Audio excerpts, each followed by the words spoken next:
Hi guys, வணக்கம். அனைத்து நல்லுள்ளவங்களுக்கும் வணக்கம். ஆர்விஎஸ் டிசைன்ஸ் ரெஜினா சார்பாக இன்றைக்கி என்னென்னா, நான் பேசிக் ஸ்டிச்சை வந்து எப்படி கரெக்டாக தைக்கிறது. பேசிக் வந்து நான் சொல்கிறது வந்து ப்ளவுஸோ வேறு எதை பற்றி பேசலை. ப்ளவுஸோ சுடிதாரோ நம்ம தையல் வந்து ஃபினிஷிங் வந்து கரெக்டாக இருக்கணுமா, நேராக இருக்கணும். கரெக்டாக இங்கே பாருங்கள், இந்த தையல் பாருங்களேன் எவ்வளோ கரெக்டாக இருக்குது பாருங்கள். இந்த டிஸ்டன்ஸ் வந்து இந்த கரெக்டாக இருந்தால் தான் நமக்கு வந்து தையலை வந்து கரெக்டாக தைக்க முடியும். இந்த மாதிரி நீங்கள் ஃபஸ்ட்டு தைச்சி பழகுனா தான் நீங்கள் வந்து ப்ளவுஸ் எடுத்தாலும் சரி, சுடிதார் எடுத்தாலும் சரி, ஃபினிஷிங் வந்து பார்க்க நீட்டாக இருக்கும். இல்லைன்னா ஃபினிஷிங் வந்து சரியாக இருக்காது. அப்போ வந்து நம்ம என்ன பண்ணணும்னா, பேசிக் ஸ்டிச்சு வந்து கரெக்டாக நம்ம தைச்சி பழகணும். எடுக்கும் போதே இந்த கோணல் மானலாம் தைச்சிட்டு இந்த மாதிரிலாம் லூப் அடிச்சுட்டு தைச்சிட்டு அந்த மாதிரி இருந்தால் அது சரியாக வராது. கரெக்டாக பக்கா ஃபினிஷிங் இருந்தால் தான் நம்ம வந்து ஒரு ப்ளவுஸ் தைக்கும் போது ரெண்டாவது ப்ளவுஸ் தைக்கும் போது ஃபினிஷிங் வந்து நீட்டாக வந்துடும். நீங்கள் இந்த ஸ்டிச்சு கரெக்டாக ஃபஸ்ட்டு நல்லா பழகிட்டு அப்புறம் வந்து நீங்கள் ஸ்ட்ரைட்டாக கூட ப்ளவுஸ் கிளாஸ் போகலாம், ஸ்ட்ரைட்டாக கூட சுடிதார் கிளாஸ், என்ன வேணுமோ உங்களுக்கு தோணுதோ பண்ணிக்கலாம்.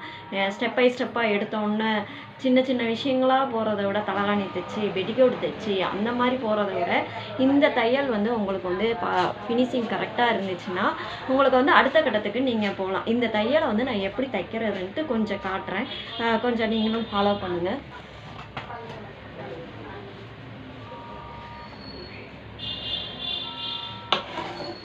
இங்கே பாருங்கள் கைஸ், இங்கே பாருங்கள், இந்த இடம் தான் மிதி இடம்னு சொல்லுவாங்க. இந்த டிஸ்டன்ஸ் வந்து மிதி இடம்னு சொல்லுவாங்க. இந்த மிதி எடையை வச்சு தான் நம்ம வந்து தையல் வந்து தைக்கிறது ஃபாலோ பண்ணணும். இங்கே பாருங்கள், இந்த மிதி எடையில் வந்து தையல் வந்து இந்த இடத்துல இருக்கணும். தையல்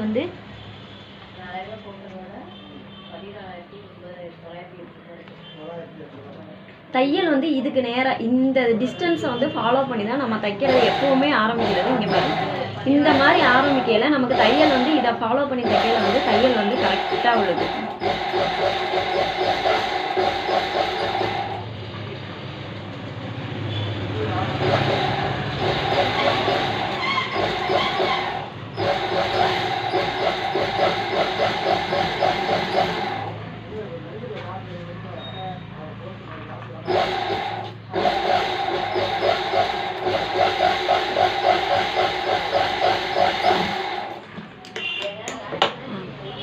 பார்த்தீங்களா இந்த தையல் எவ்வளோ அழகாக நீட்டாக இருக்குதுன்னு பார்த்தீங்களா. நீங்கள் நிறையா நாள் ஃபீல் பண்ணியிருப்பீங்க, என்னடா நமக்கு தையல் ஃபினிஷிங்கே சரியாக வரல, ப்ளவுஸ் தைக்கிறோம் ஆனால் நீட்டாக இல்லை, சுடிதார் தைக்கிறோம் ஆனால் நீட்டாக இல்லை, நமக்கு தையல் தெரியும் ஒரு ஃபினிஷிங்கே சரியாக வரலைன்னா இதுதான் மிஸ்டேக்கு. நீங்கள் எப்போவுமே ஃபாலோ பண்ணுறது இந்த மிதி எடையை வந்து ஃபாலோ பண்ணுங்கள். மிதி எடையை ஃபாலோ பண்ணி தைக்கையில் வந்து நமக்கு வந்து தையல் வந்து கரெக்டாக வரும்.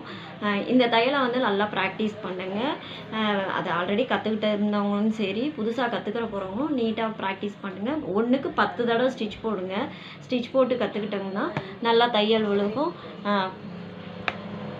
தையல் வந்து நீட்டாக விழுக்கும். ஓகே கேஸ், பாய். இந்த தையலை வந்து நல்லா ப்ராக்டிஸ் பண்ணி நல்லா பழகுங்க. கண்டினியூ ப்ராக்டிஸ், எதையுமே ப்ராக்டிஸ் பண்ணால் வராதுன்னு எதுவுமே இல்லை. Continue practice match the victory. Okay boys, all guys, அனைத்து நல்லுள்ளவங்களும் வாழ்க வளர்க வளமுடன். நன்றி, வணக்கம். ஆர்விஎஸ் ரெஜினா சார்பாக.